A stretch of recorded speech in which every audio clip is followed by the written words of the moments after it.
निशाना माना गया है।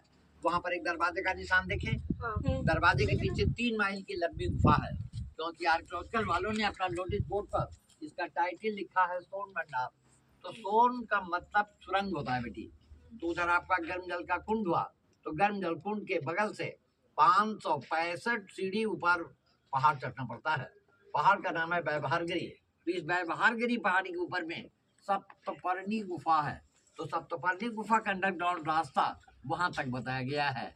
और इसी गुफा के भीतर इतिहास में वर्णन है कि जब भगवान बुद्ध का मृत्यु कुशीनगर में हुआ, उनके मृत्यु के 3 महीना बाद 500 भिक्षुओं का प्रथम बौद्ध महासंगीति सभा राजगिरी सप्तपर्णी गुफा के भीतर हुई और बौद्धों की 3 धार्मिक पुस्तकें लिखी गई, सुत पिटक, विनय पिटक और अभिधर्म, मतलब त्रिपिटक। तो उस समय मगध का राजा बिंबिसार थे। अब इतिहास में ऐसा वर्णन है कि राजा बिंबिसार का गुप्त धन खजाना छिपा हुआ है। जब बिंबिसार का बेटा अजातशत्रु पैसे के लालच में अपने पिता को कैद कर कारागार में बंद कर और तड़पा तड़पा कर मरवा डाला, तो राजा बिंबिसार की पत्नी जो थी कौशल्या गुस्से में आकर खजाना जैन मुनि गौतम स्वामी को सौंप गए। लेकिन वो तो साधु थे, धन का जरूरत था नहीं।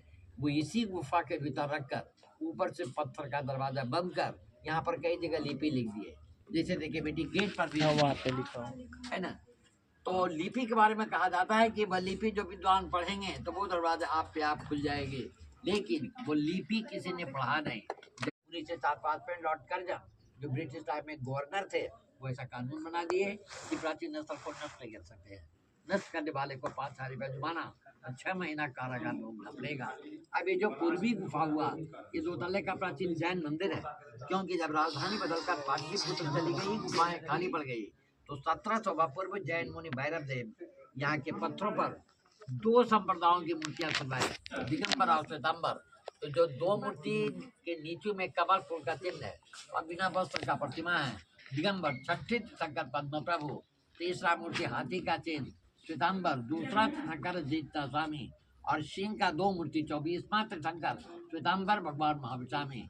मुस्लिम पीरियड में बख्तियार खिलजी ने नष्ट किया। उस समय मगध का प्राचीन नाम था गिरिब्रज।